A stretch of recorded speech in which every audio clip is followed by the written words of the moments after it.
Hi, I'm Allison. I never expected to be a widow at 38, but life has a way of throwing curveballs when you least expect them. Marcus was my everything. Brilliant businessman, caring husband, and my best friend for 15 years. His sudden heart attack left me shattered, but I had no idea that the real betrayal was yet to come. Mrs. Reynolds, if you'll sign here.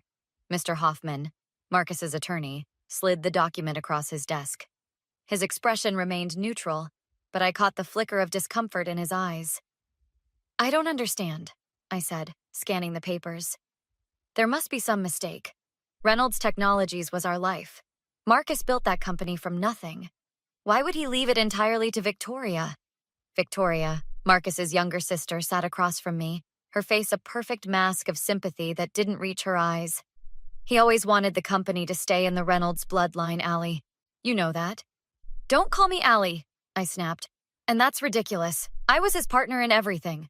The will is quite clear, Mr. Hoffman interjected. Reynolds Technologies transfers to Victoria Reynolds Clark. Mrs. Reynolds receives the family home, financial assets totaling $1 million, and personal effects including artwork. 1 million? I nearly choked. The company is worth 50 times that. Victoria reached across and patted my hand. Marcus valued your contribution, Allison. That's why you're getting the house and his favorite painting. You know how much that Waldner original meant to him? The painting? That's supposed to make up for this? I couldn't keep the bitterness from my voice. Robert, Victoria's husband, checked his watch. Allison, grief can make us say things we don't mean. The company needs leadership that understands the Reynolds vision.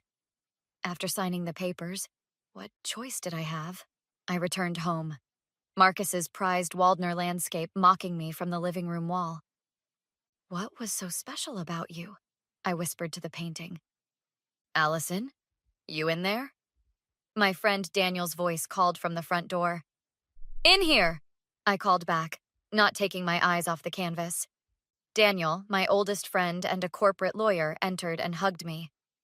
I came as soon as I heard. This is insane. You know about the will? News travels fast. Victoria's already at the office making changes. He studied my face. That can't be legal. You two were married for 15 years. Apparently it is. I turned back to the painting. All I got was the stupid painting he was so obsessed with. Daniel approached it, frowning. Marcus never struck me as an art lover. He wasn't. That's what makes no sense. He'd never let anyone touch it, not even to clean it. I ran my fingers along the ornate frame. Something's not right here, Daniel. As I tilted the frame, something shifted inside. A small click, then a piece of the frame popped loose. What the? Daniel stepped closer. I carefully removed the loose section, revealing a hidden compartment. Inside was a faded photograph and a small USB drive. Daniel peered over my shoulder. Who's that with Marcus? The photo showed Marcus shaking hands with a man I'd never seen before, standing in front of what looked like an early version of the Reynolds Technologies logo. On the back, written in Marcus's handwriting, James and me, the real start of RT. 50/50ths, always. I stared at the photo, my hands shaking. I think I just found out why Marcus was so protective of this painting. The name James Calloway meant nothing to me until I plugged in the USB drive. Tax documents, partnership agreements, emails, all pointing to the same stunning truth. Reynolds Technologies wasn't solely Marcus's company. James Calloway was an equal partner from day one, his involvement deliberately hidden when the company went public 5 years ago. This is unbelievable, Daniel muttered, scrolling through the documents. Marcus bought out James's share 7 years ago, but look at this. I leaned closer, reading the highlighted section. The buyout was conditional on a percentage of profits going to James's family trust, and if Marcus died, the agreement would be null and void unless properly disclosed in Marcus's will, Daniel finished. Which it obviously wasn't. Why would Marcus hide a founding partner? I asked. Daniel looked up grimly. Tax reasons. Or maybe Victoria knew and wanted the company all to herself. I needed answers. My first stop was Elena, Victoria's assistant, who had always been kind to me. Allison, this is unexpected, Elena said, glancing nervously at her office door. Victoria's in meetings all day. I'm not here to see Victoria. I need to talk to you. Elena hesitated, then nodded. 10 minutes. Coffee shop across the street. At the cafe, I slid the photo across the table. Do you know who this is? Elena's eyes widened. Where did you get this? You recognize him? James Calloway, she whispered. He used to come to the office years ago, before my time mostly, but I've seen old photos in the archive room. What happened to him? Elena glanced around before leaning in. Victoria despised him, said he was trying to take credit for Marcus's genius. When Marcus bought him out, Victoria made sure every trace of him was erased from company history. Did you ever meet him? Once, at a charity event last year. He tried to speak with Marcus, but Victoria intervened. It got heated. Do you know where I can find him now? Elena hesitated. I shouldn't be telling you this. Victoria would fire me. Elena, please. I think my husband was hiding something important. She sighed, writing an address on a napkin. He teaches engineering at State now. Allison, be careful. Victoria's been making strange moves since taking over. Firing employees, changing security protocols. Thanks, Elena. One more thing. Has Victoria ever mentioned a family trust in James's name? Elena's surprised expression told me everything. How did you know about that? Victoria's been trying to find ways to stop the automatic payments. I met with Professor James Calloway that afternoon. Older than in the photo, but with the same intelligent eyes, he seemed unsurprised by my visit. I wondered when you'd show up, he said, gesturing for me to sit in his cramped office. You knew Marcus died? Of course. I almost came to the funeral, but Victoria made it clear I wouldn't be welcome. He studied me carefully. You didn't know about me, did you? Not until yesterday. I found this. I handed him the photo. James smiled sadly. The beginning of everything. 2 engineers with a dream. Why weren't you acknowledged as a founder? Victoria, he said simply. When they wanted to take the company public, she convinced Marcus that having a solo founder would attract more investment. I agreed to a buyout with conditions. The family trust? He nodded. And reinstatement of my partnership if Marcus died without proper disclosure. Is that why you're here? Did Victoria cut you out too? She inherited everything. The company, the patents, all of it. I got the house, some money, and the painting this was hidden in. James leaned forward. The Waldner? You have it? Yes. Why? Because the painting wasn't just hiding our photo. The frame contains evidence of everything. The original partnership agreement, documentation of Victoria's illegal maneuvers, even recordings of her threatening me to stay quiet. I felt my pulse quicken. Marcus was protecting himself, and you.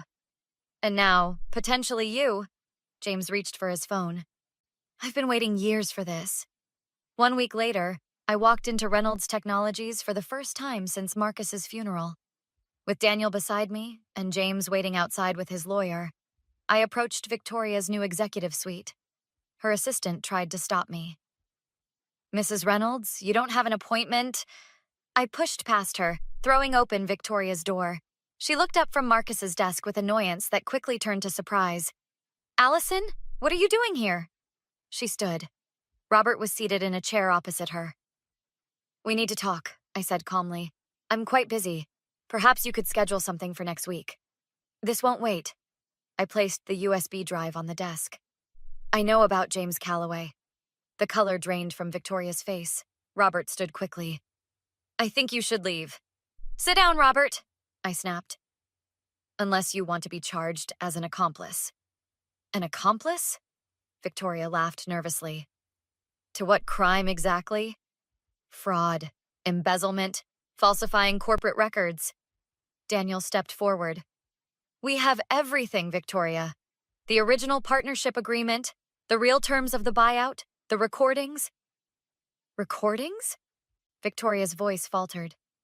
The ones you made threatening James to stay quiet about his role as co-founder, I said. Marcus kept them all. In that painting you so generously let me have. Victoria's face hardened. You're bluffing. Those recordings were destroyed years ago. So you admit they existed? Daniel asked, pulling out his phone and pressing play. Victoria's voice filled the room. If you ever mention your role in founding this company again, I'll make sure you never work in this industry again. Marcus agrees with me. The Reynolds name is what matters, not some nobody who got lucky. Robert grabbed Victoria's arm. Don't say another word. Too late, I said. James is downstairs with his attorney. The SEC has already been notified. According to the buyout agreement, if Marcus died without properly acknowledging James's role, the partnership is automatically reinstated. That's absurd! Victoria slammed her hand on the desk. This company belongs to me now. The will can't override a legal business agreement, Daniel interjected, especially when fraud is involved. Victoria turned to me, her voice suddenly pleading. Allison, be reasonable. We're family. Marcus wanted me to have the company. Like you knew he wanted me to have just a painting while you got everything else? I stepped closer. You manipulated him his entire life. I was protecting our legacy. Victoria's composure cracked. You were just some girl he married. Reynolds' blood runs in my veins. And Reynolds' betrayal runs in your character, I countered. You're not getting away with this. What do you want? Robert asked. Money? A position in the company? I want justice, I said simply. For me, for James, and for Marcus. Victoria laughed bitterly. You really think anyone will believe this? The board trusts me. Let's test that theory. I nodded to Daniel, who opened the office door. James walked in, followed by 2 SEC investigators and Elena, carrying a stack of files. Elena? Victoria gasped. What are you doing? Providing evidence, Elena replied coolly. Financial records showing how you've been funneling company money into personal accounts. Emails where you discussed hiding James's involvement. Victoria lunged toward Elena, her face contorted with rage. You treacherous little... Robert grabbed her, but not before she shoved Elena hard against the doorframe. The SEC agents moved quickly, stepping between them. Victoria Reynolds Clark, one agent said firmly. I suggest you control yourself. You're already facing serious allegations. Assault won't help your case. Victoria turned to me, hatred burning in her eyes. You think you've won? This isn't over. I met her gaze steadily. Yes, Victoria. It is.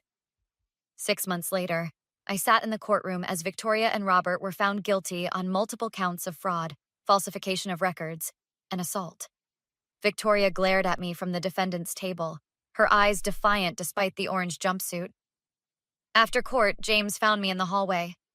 Feeling vindicated? Yes, but still angry Marcus never told me the truth. He was protecting you from Victoria, James said gently. In the boardroom of Callaway Reynolds Technologies, I took my seat next to James. As Marcus's widow and with James's blessing, I now held a significant position in the company. This company was founded on partnership, said Harriet Chen, the new chairperson. We're returning to those roots today. A week later, Elena told me Victoria wanted to see me in prison. Against my better judgment, I went. I was wrong, Victoria said across the visiting room table. I need to apologize. I laughed bitterly. 6 months in prison and now you're sorry?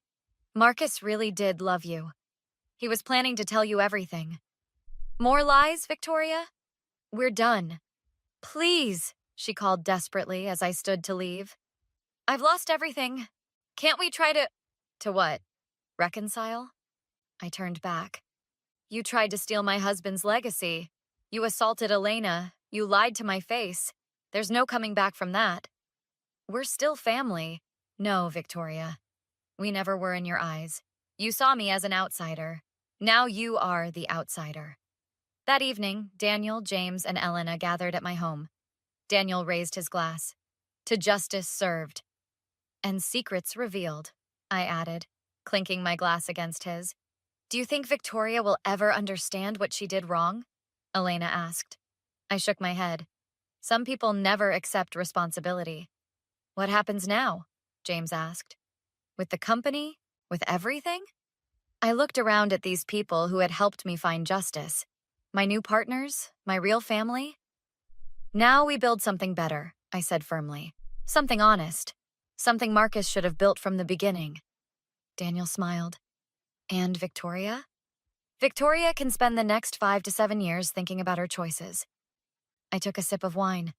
Some betrayals can never be forgiven. Only survived. Have you ever discovered that someone close to you wasn't who they pretended to be? What would you have done in Allison's place?